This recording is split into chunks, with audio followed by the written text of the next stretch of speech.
할렐루야. 우리 옆 사람 보면서 사랑합니다, 축복합니다, 평화를 빕니다 인사하시기 바랍니다.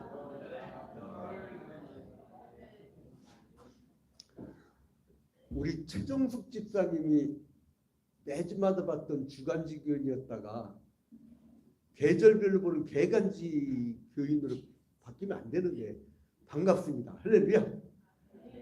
야, 이제 3월 달에 이제 복구 공사하려고 했더니 우리 김은수 집사님이 전도한 이 최정숙 집사님이 나오니까 아주 그냥 잘 올라갈 것 같아요. 잘 올라가. 할렐루야. 그리고 이렇게 영적 자녀가 있다는 건요 굉장히 행복한 거예요. 또 이게 영적으로 이렇게 같이 어울려. 제일 좋은 게 가족이 나오는 거. 가족을 데리고 나온 그 가정이 최고예요.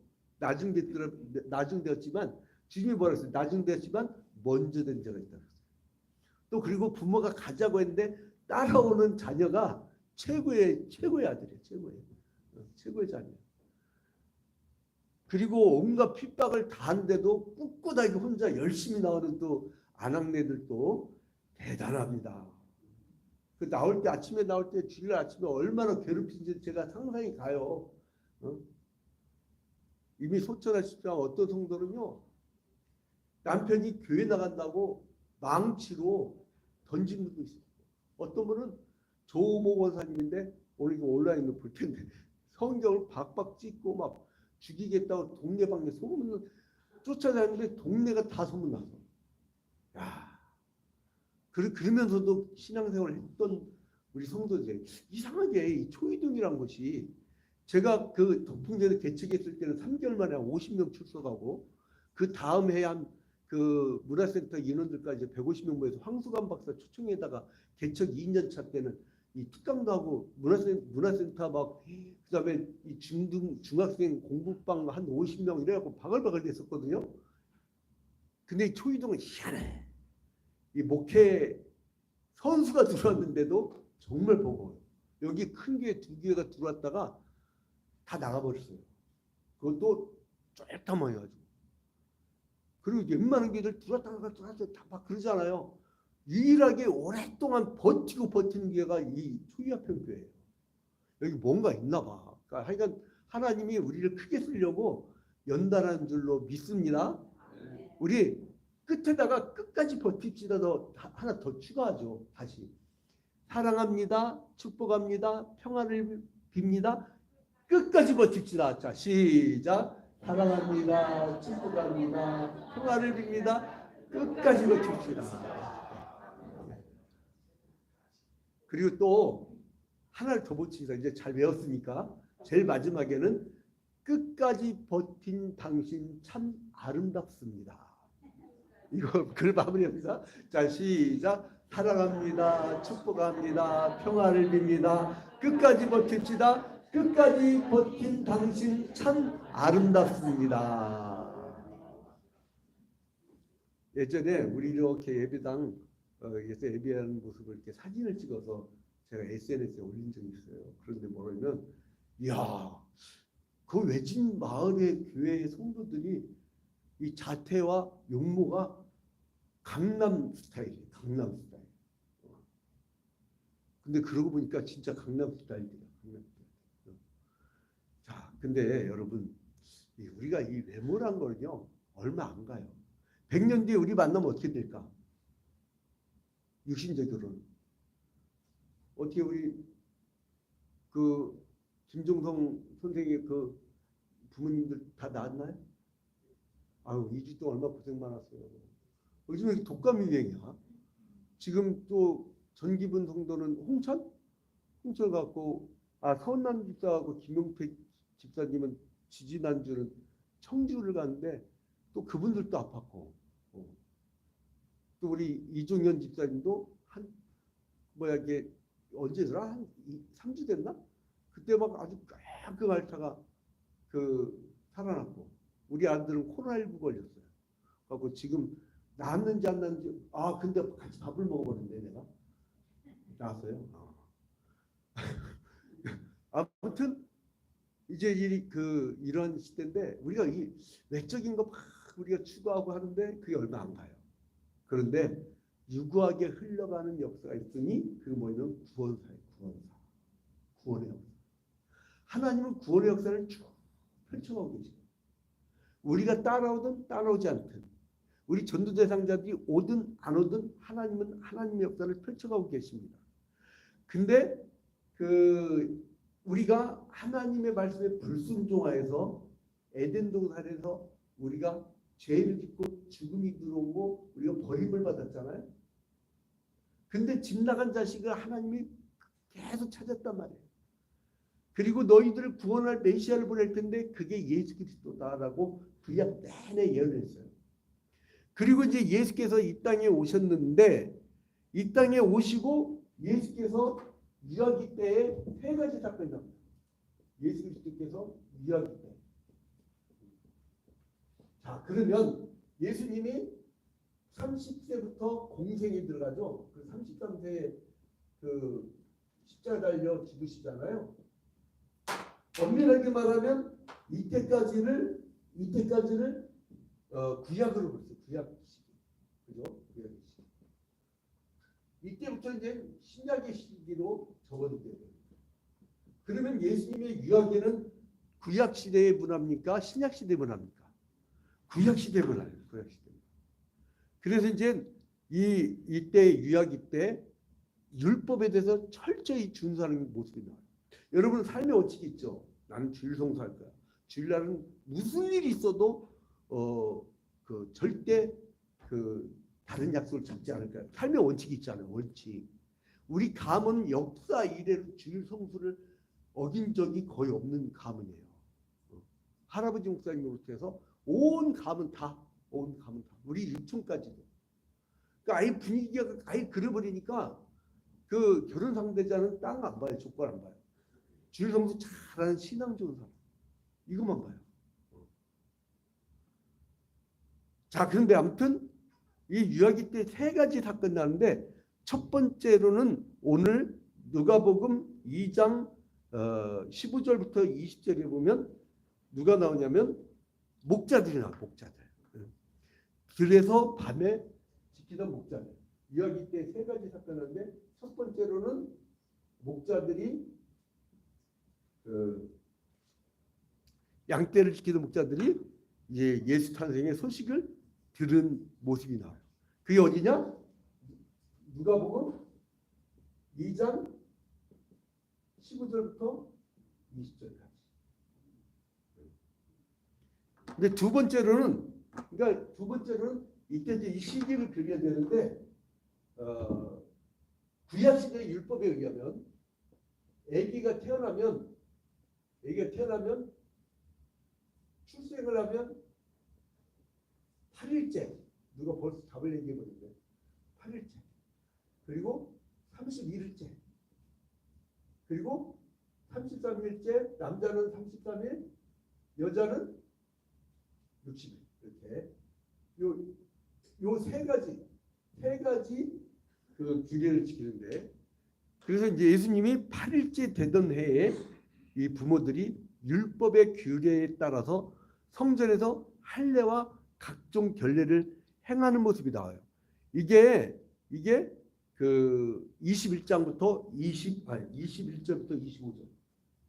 두 번째로는 결례를 따라서 하는 것이 누가복음 2장 21절부터 25절. 오늘 본문이죠. 그리고 세 번째로는 성전에서 그 재탄생을 기다리던 사람들. 그 사람들 누구냐면 성전에서 계속 오직 메시아만 기다리는 거예요. 메시아만. 그 사람들이 누구냐면 시몬과 안나.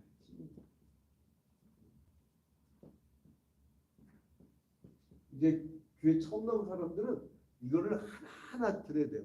요즘에 가장 큰 문제가 뭐냐면 성도들이 성경을 몰라. 내가 깜짝 놀란 게 뭐냐면 그 미국에서 요즘 최신의 그 목회자들의 그 베스트셀러들 쭉 검토했는데 놀랍게도 성경 본문을 갖고 씨름하는 게 드물어. 목적이 이끄는 삶, 그리고 또 성공신앙, 축복신앙 이걸 쭉 보면은 이거는 처세술이야. 아, 이거 큰일 났다. 예수 그리스도의 복음, 이 삶의 자세, 이 전통적인 그 자세를 딱 견지해 나가야 되는데 이게 지금 그게 흔들리고 있어요. 그게. 내가 놀랬다니까. 성경 본문을 별로 못 찾았어요.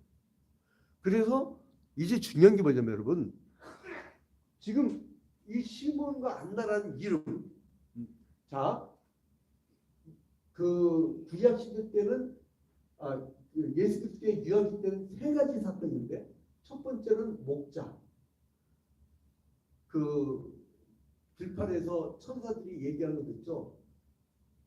하늘에서는 하나님께 영광이요, 땅에서는 기뻐하심을 입은 사람들 중에 평화로다. 우리가 메시아를 기다리면서 얼마나 기뻤어요. 예수님을 만날 때, 여러분 예수님 처음 만날 때 그 회개의 역사가 일어날 때 얼마나 기쁩니까?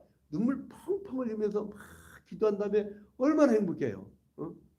저는 그 체험을 초등학교 때 우리 할아버지 목사님 부흥회 때 한번 뒤집어졌고, 그래서 한 4학년 때인가 그때로 기억하는데, 그 두 번째는 고2 때. 고2 때는 완전히 그 회심의 사건, 막 엄청난 성화의 사건을 제가 체험하게 돼요. 그것도 부흥회 때요. 여러분 그 부흥회라는 게 중요합니다. 어떨 때는 있잖아요. 이 그냥 보편적인 설교를 하는데 어떤 성도들 같은 경우는 그 실제 이제 우리 지금 멀리 이사간 성도인데 이러더라고. 내가 굉장히 칭찬하는 설교를 했거든요. 근데 뭐냐면 목사님 왜 나만 갖고 지적을 해요? 그래요. 그래서 자기 시험 들었다는 거예요. 한 번도 그 사람을 내가 나무란 적이 없거든. 근데 자기가 시험 들었어. 희한하게. 시험 들으면 별 희한한 것 없고 시험 들더라고. 칭찬을 했는데 듣는 게 그렇게 들릴 수도 있어요. 이게 영계 세계는 무섭습니다, 여러분. 이게 의사가 수술하는 것보다 더 예민해요. 굉장히 예민합니다. 자, 아무튼 그리고 이제 세 번째 누구라고요? 시몬과 안나. 자, 한번 따라합시다. 시몬, 안나. 자, 근데 여기서 이 사람들은 뭘 보냐면 부모의 품에 안겨서, 그러니까 요셉과 마리아죠. 요셉과 마리아의 품에 안겨서 성전에 들어오는 예수님을 보고 감사와 찬양을 해요. 이게 누가복음 2장 25절부터 30절. 딱 이거죠. 성경을 이렇게 보면요, 아주 단순하게 딱 이렇게 보여져요. 자, 그러면 예수님은 이것도 굉장히 중요한 신학적 관점이에요. 율법을 폐하러 것이 아니라 율법을 어떻게 하러 오셨어요? 완성을 하러 오셨어요. 왜요? 율법이라는 게 뭐예요? 율법이라는 게 우리가 에덴 동산에서 죄를 짓고 그리고 죽음이 들어왔죠. 그리고 우리가 원래 하나님의 이 그 계획은, 하나님의 다스리기 자에는 하나님의 계획은 뭐냐면 생명이야, 생명. 영생이야, 영원한 생명. 그래서 영원한 생명을 주시려고 이 죄를 극복할 수 있는 방법을 줬는데 뭐냐면 율법이었어요. 그러면 율법은 누가 주신 거예요? 하나님이 주신 거예요. 그럼 율법 자체는 선해요, 악해요? 율법 자체는 선합니다. 근데 인간들이 죄를 깨달으라고 줬는데 나는 율법을 다 지켰어라고 자랑하는 거리로 삼아가지고 율법을 타락시킨 거예요. 근데 그러니까 예수님은 이 공생애와 십자가를 죽는 신약적 삶을 살기 전에 뭐에 충실해야 돼요? 구약의 율법에 충실해야 된단 말이에요. 율법에. 그래서 이제 예수님이 먼저 그 율법을 지키려고 신앙의 전통대로 그 결례를 행할 때 어린 양을 원래 제물로 드려야 돼요. 그런데 여러분 본문 봐봐요. 예수님의 부모가 22절에 오늘 누가복음 2장 22절에 모세의 법대로 정결 예식의 날이 참에 아기를 데리고 예루살렘에 올라가니 이는 주의 율법에 쓴 바 첫 해에 처음 난 남자마다 주의 거룩한 자라 하리라 한 대로 아기를 주께 드리고. 자, 21절에 보니까 할례할 며칠 전에 8일 내내. 그러면 태어난 하지 출산하지 8일 만에 뭐를 하냐면 할례를 낳았다는 전투. 할례. 할례. 할례. 자, 이런 할례를 했던 전통이 있고, 그런데 이 집안이 가난해요. 그래서 양을 바칠 수 없는 처지일 때는 어떻게 했느냐? 비둘기를 드릴 수 있었어요. 그게 뭐냐면 레위기 12장 비둘기로 드릴 수 있었던 것은 그 레위기 12장 6절부터 8절에 뭐라고 나오냐면 아들이나 딸이나 정결하게 하는 기한이 차면 그 여인은 번제를 위하여 1년 된 어린 양을 가져가고 속죄제를 위하여 집비둘기 새끼나 산비둘기 해망문 제사장에게로 갈 것이요. 그러니까 이 결례를 행할 때, 두 번째 결례를 행할 때 이제 그 성결의 그것을 이게 아니지. 성결의 그 행위를 할 때는 바로 이제 비둘기를 할 거예요. 비둘기를. 그래서 그 레위기 12장에 보면 또 연이어서 제사장은 그것을 여호와 앞에 드려서 그 여인을 위하여 속죄할지니 그리하면 산열이 깨끗하리라. 이는 아들이나 딸을 생산한 여인에 대한 규례니라. 그 여인이 어린 양을 바치기에 힘이 미치지 못하면 산비둘기 2마리나 집비둘기 새끼 2마리를 가져다가 하나는 번제물로 하나는 속죄제물로 삼을 것이요 제사장은 그를 위하여 속죄할지니 이는 정결하리라. 그래서 요셉 부부는요 양을 가져올 수 없는 처지라 산비둘기를 가난해서 산비둘기를 제물로 바치겠다는 거예요. 여러분 하나님은 양을 드릴 수 있는 경제적 여유가 있는 성도도 보시지만 양을 드릴 수 없어서 드릴 게 없는 성도도 아세요. 그래 아셔가지고 어떻게 했냐? 비둘기를 사는 게 아니야. 길바닥에다 아무거나 주워오라는 거예요. 주워오라고. 그 돈이 들어야 안 들어요? 돈이 안 들죠. 근데 나중에 예수님이 성전에 들어갈 때 어떤 사람들 뒤집어 엎어요? 환전한 자와 비둘기를 파는 자. 그러니까 이 사람들이 어떤 짓을 했냐면 그 당시에 성전에서 로마의 화폐를 가지고 오면 이거 세속도니까 더러워 하고선 성전의 돈으로 환치기 하게 만들어요. 바꾸게 만들어요. 그래서 뭐냐면 돈을 바꾸면서 바꾸는 수수료를 받아. 그걸로 먹고 살았다니까. 여러분 절대 이거 잘 들으세요. 기독교의 본질에서 벗어난 교회일수록 물량주의에 빠집니다. 그리고 여러분 이단 사입이 빠지면 마지막 뭐가 되면 다 털려요. 우리 할아버지 목사님이 그토록 신앙처에 빠지지 말라고 박태선의 천북에 빠지지 말라고 그토록 막 설계했는데도 수백만 명이 그 당시 갔잖아요. 그 간 가문들 있죠. 거지들 됐어요. 거지들. 여러분 부천 가면 두개동이 완전히 막 1950년대 60년대 집 그대로 있는 데가 있어요. 그 동네가. 가봐요. 부천에. 그런 동네가 있어요. 계양 옆일 거야. 한번 가봐요. 이렇게. 그런 두 동이 있는데 그 동이 뭐냐면 여러분 옛날에 신앙촌으로 들어갔다가 자기들 재산을 다 뺏기고 이건 내 거야 이러면서 서로 소송전을 해갖고 고소했다가 승소했다가 고소했다가 패소했다가 막 이렇게 싸워가지고 수십 년 싸워가지고 거기는 주인도 없어. 그래서 개발도 못해요. 그래서 50년대 60년대 그 모습 그대로 있는 거예요. 여러분 교주들한테 잘못 빠지면 뜯겨요. 그러니까 결국은 이거 내라고 하는 거는 이건 본질적으로 무조건 생명 살리는 종교가 아니라고 보면 돼요. 목표는 물질이 아니 뭐예요? 생명 구원입니다. 영혼 구원이에요. 그게 목표인데 목표가 흐려져. 그래서 이제 예수님이 뭐를 했냐면 요셉 부부는 가난해가지고 비둘기를 제물 드렸는데 그러면 예수님께서 왜 이렇게 가난하게 사셨느냐? 이건 친히 체휼하시려고.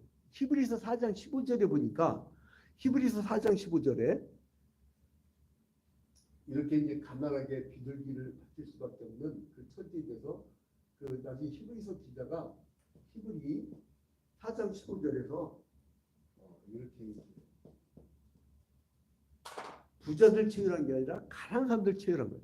우리에게 있는 대제사장은 우리의 연약함을 동정하지 못하실 이가 아니요 모든 일에 우리와 똑같이 시험을 받으신 이로되 죄는 없으시니라. 뭐예요? 모든 일에 우리와 똑같이 시험을 받으시는데 이거를 옛날 개혁판에서는 뭐라고 나오냐면 체휼했잖아요. 체휼. 여러분 몸을 가지고 구체적으로 사셨어. 어떤 집안에서 가난한 집안에서 호적을 갔을 때 베들레헴에서 여간빵도 잡지 못할 정도의 경제력이었어요.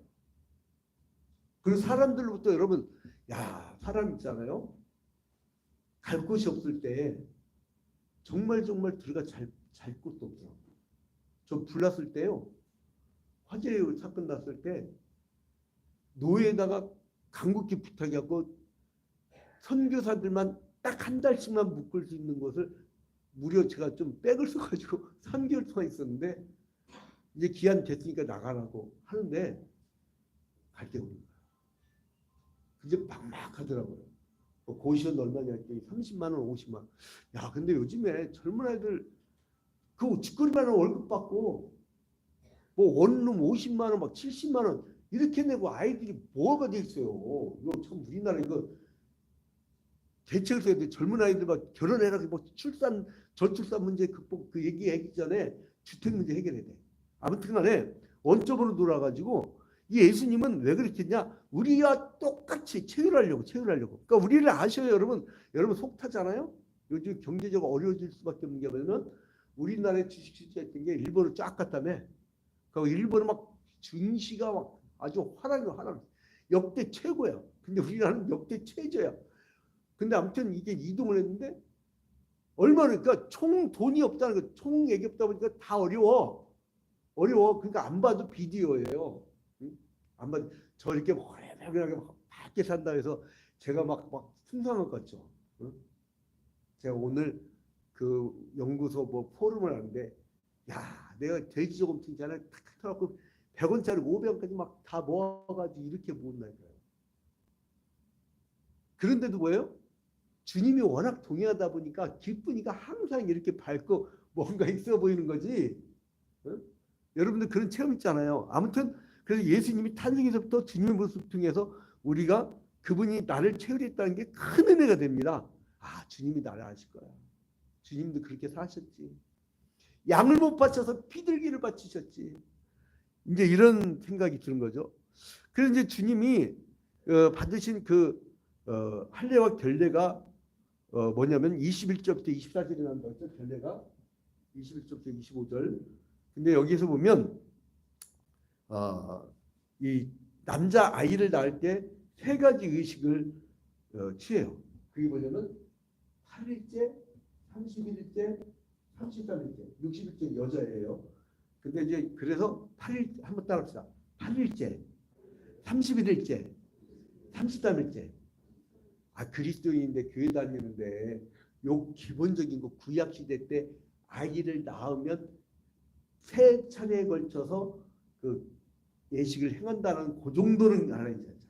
8일째, 31일째, 33일째. 할렐루야.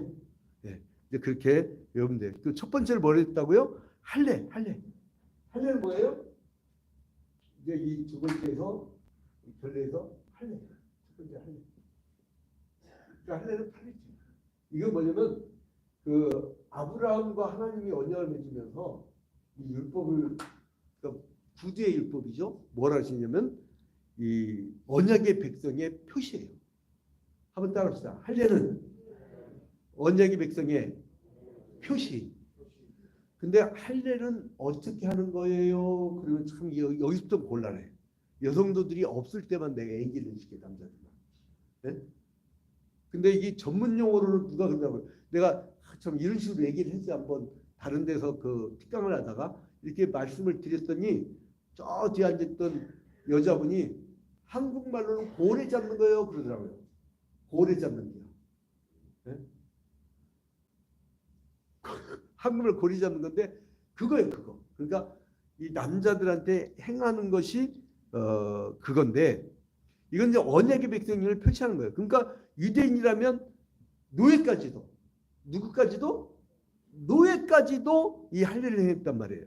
8일 만에 꼭 받아야 되는데 이게 근거가 어디라고요? 아브라함과 그러니까 뭐냐면 창세기 17장 창세기 17장에 나온 건데 창세기 17장 10절부터 14절 10절부터 14절 언약의 백성의 표식으로 하라는 거예요. 그러니까 만약에 안식일 때는 아무것도 못 하잖아요. 근데 안식일 때라도 안식일일지라도 8일째가 되면 무조건 해야 돼요. 8일째가 되면 그렇게 시행을 했던 거예요. 두 번째는 뭐냐면 처음 난 자의 속건제를 드렸어요. 이건 첫 번째고 두 번째는 처음 난 것의 첫 것의 속건제. 이게 두 번째. 자, 그래서 이 속건제는 모든 그러니까 출애굽기 13장 1절부터 14절에 근거하면 출애굽기 14장에 근거하면 14장 1절부터 13장입니다. 13장 1절부터 14절에 근거하면 14절 출애굽기 13장 이거를 근거를 해서 보면은 모든 처음 난 것의 남자는 모두 하나님 거라고 인정했어요. 하다못해 짐승까지도. 그래서 예전에 여러분 보셨나요? 다른 교회에서 온 분이 잠깐 우리 교회 나왔던 분이 자기가 첫 번째 난 걸 갖고 왔다고 가져왔는데 뭐냐면 개새끼. 그래서 두 마리를 갖고 왔는데 우리 집 벽지를 다 찢어놔가지고 애들이 이제 어디로 간지 모르겠어요. 아무튼 근데 이 개를 첫 번째 낳았다고 갖고 왔는데 신약 시대는 그럴 필요가 있어요, 없어요? 필요가 없죠. 근데 구약 시대 때 생각하는 거야. 아무튼 이제 그 마음이 이쁘더라고. 아무튼 처음 난 것에 남자는 다 하나님 것으로 취급을 했어요. 그래서 이제 뭐냐면 이 첫 번째 것을 하나님께 드린 걸 뭐냐면 생명을 주시는 하나님입니다. 그런 의미고 또 하나는 뭐냐면 이 자식을 그러니까 하나님의 은혜입니다. 이 첫 번째 거 거꾸로 이 첫 번째 것은 하나님께 드립니다. 하나님께 드립니다. 이거예요. 옛날에 우리 어머니들이 그 신약적 개념보다 구약적 개념이 강한 신앙생활을 했던 분들은 마다들 있잖아요. 마다들을 주의 종으로 드립니다라고 기도를 많이 했어. 근데 서원을 어기면 구약 시대 때는 죽어. 근데 신약 시대는 그게 적용이 안 돼요. 예수 그리스도의 보혈의 피로 말미암아 그 의식적이고 제의적인 율법은 비연속이다. 그 배웠잖아요. 이제 많이 배웠잖아요. 비연속이다. 그러니까 그렇게 서원할 필요가 없어. 왜냐하면 지금 만인 제사장설이에요. 우리는 왕 같은 제사장이에요. 모두가 다. 모든 성도가 다 왕 같은 제사장이라니까. 그래서 여러분들이 왕 같은 제사장인 거예요. 그 여러분들이 살기 진짜 여러분 초대교회 때는요.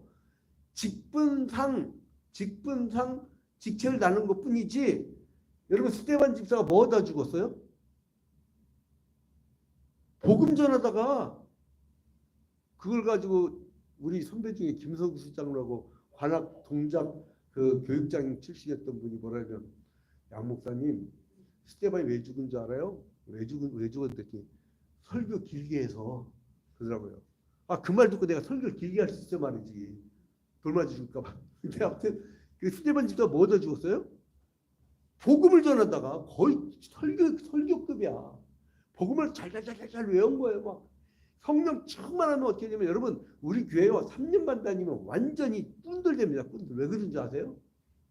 매일같이 성경 한 장씩 자세히 강의하거든.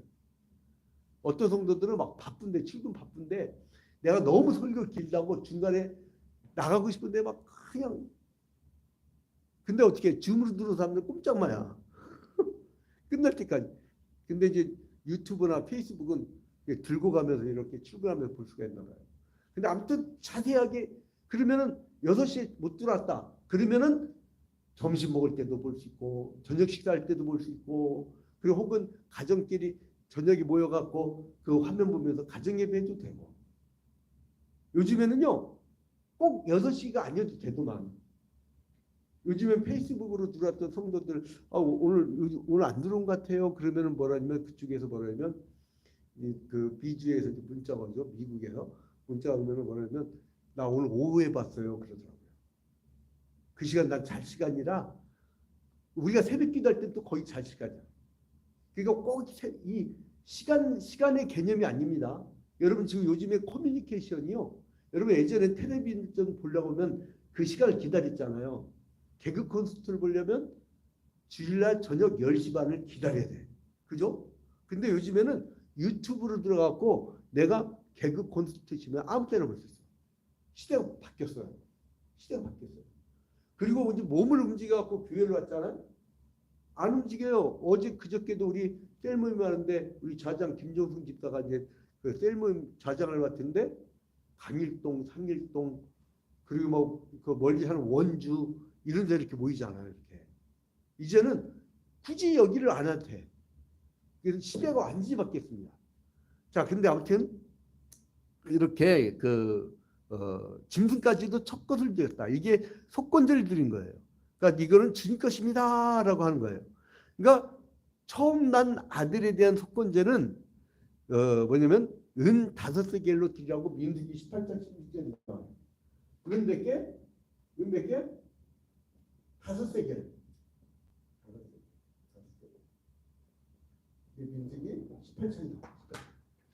자, 그 다음에 세 번째 결례는 뭐냐? 이게 31일째죠. 이게 31일째 첫 번째. 그리고 이제 33일째. 이 33일째가 되면 여자가 아이를 낳으면 엄마가 피를 철철철 흘리잖아요. 그 7일 동안 부정하다고 했어요.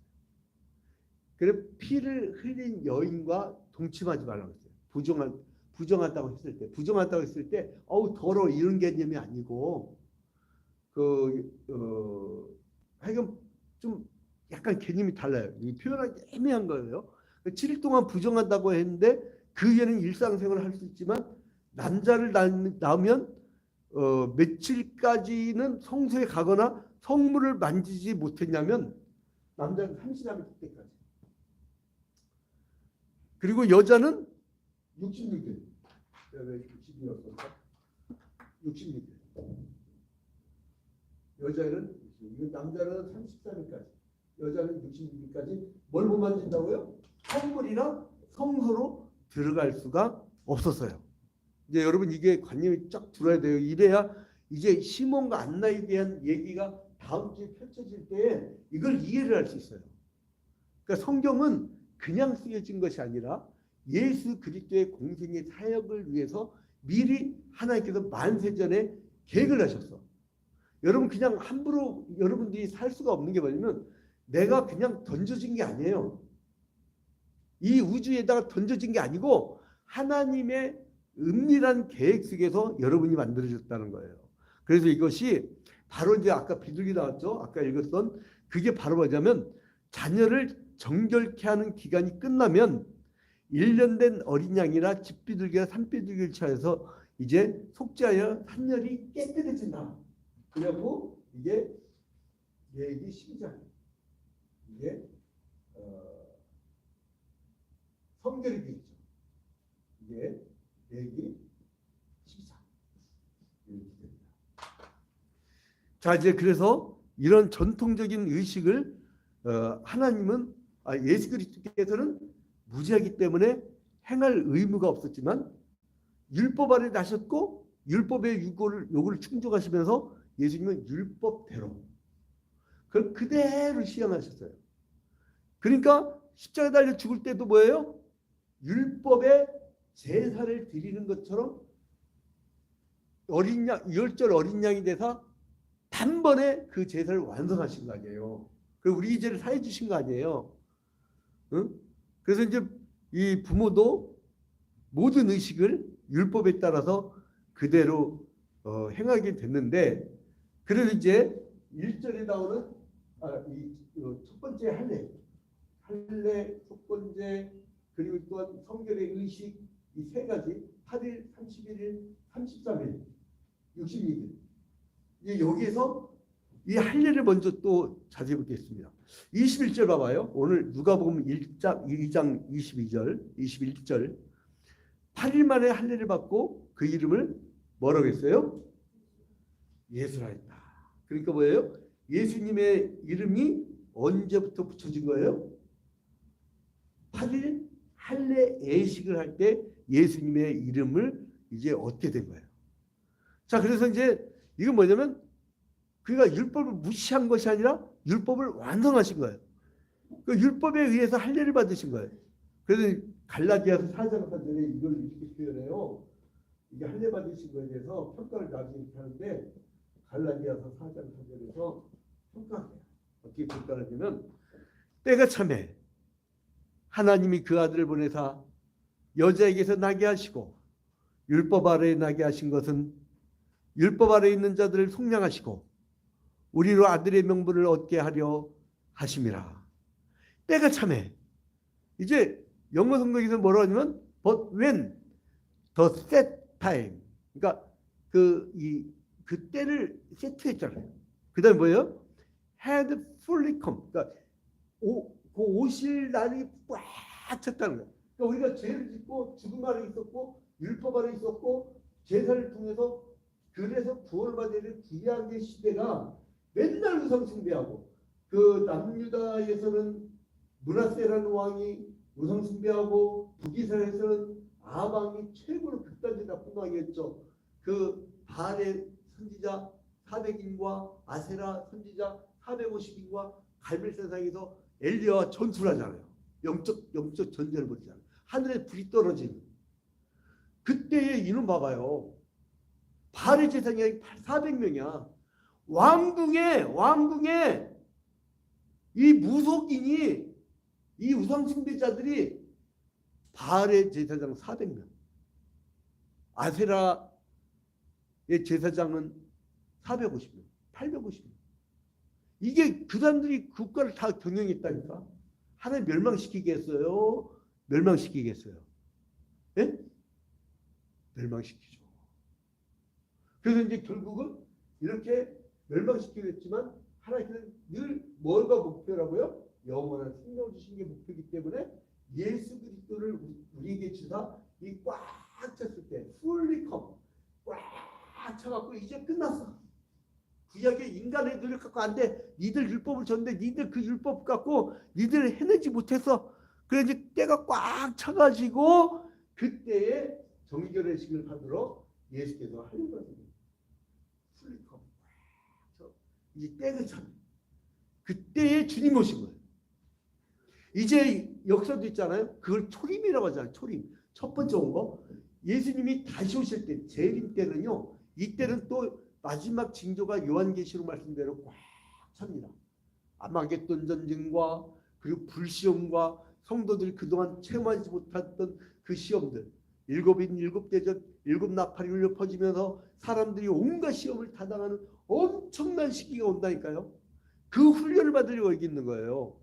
그러니까 여러분 요즘에 받고 있는 어려움과 환난은요, 나중에 받을 시험과 환난에 될 게 아니야. 그리고 훈련을 열심히 해야 돼. 매일같이 훈련을 열심히 하고, 여러분 경건 생활하고, 또 특히나 우리 예전 합동에서는 그 사순절을 없애버렸는데 고난주간만 인정하고, 근데 아무튼 난 그래도 사순절은 굉장히 중요하다고 봐요. 그런 이제 개인적인 의견입니다. 근데 아무튼 이런 절기에 예수 그리스도의 십자가의 고난의 죽으심을 기억하면서 우리가 경건하게 지내는 자세 얼마나 중요합니까? 그래서 이제 유대인의 법대로 할례 받은 날 이름을 예수라 지었고, 이걸 뭐냐면 예수라는 이름 뜻 한번 따라합시다. 자기 백성을 죄에서 구원하실 자란 뜻이에요. 그러니까 뭐예요? 예수님께서는 이 할례를 받으면서 구약의 전통적인 혈통적인 그 선택받은 자고 자기 백성을 구원할 자라고 하는 예수의 이름을 이때부터 얻게 되어지고, 그 죄 때문에 꽉 차가지고 인간은 안 된다는 걸 알 때에 이제 십자가를 지려고 이 땅에 오셨어요. 여러분 이것은요 슬픈 사랑입니다. 이제 결론을 맺겠습니다. 5분 이내에 설교를 끝낼 텐데 아브라함이 하나님과 언약을 맺은 게 창세기 15장에 나와요. 이때 뭐를 하냐면 이 짐승의 가운데 토막을 잘라 그 가운데로 여호와의 신이 운행을 해요. 근데 아브라함은 그 엄숙한 현장에 잡아려. 근데 이게 뭐를 의미하느냐? 지난번에 한번 설교한 거야. 한 2번인가 했을 거예요. 이게 뭐냐면 이게 제가 히브리어 써봐야 여러분들 못 읽을 테고 카라트 베리트라고 해요. 카라트 베리트. 카라트는 자르다. 베리트는 뭐냐면 언약이 언약. 그러니까 뭐냐면 언약을 자르다. 언약을 자르다는 거 뭐냐면 짐승의 가운데 토막을 딱 자르는 거예요. 그러면 내가 언약을 맺어. 우리 이정현 집사님 나랑 약속을 맺는데 내가 이제 2,500만 원을 꽂는데 내가 꼭 갚을게. 안 갚는다는 딱 자르면서 죽음밖에 없어요. 좀 살벌하다 이렇게. 그러니까 딴 비유 드리겠다. 아무튼 그 당시에 죽음밖에 없다 약속을 어기면. 그 다음에 뭐냐면 가운데 토막 자르면 뭐가 흘러요? 피가 흘려. 피가 흘려. 그러니까 언약을 어긴 쪽은 죽음밖에 없고 피로만 보상을 받는데 그러면 하나님이 언약을 어겼어요? 인간이 언약을 어겼어요?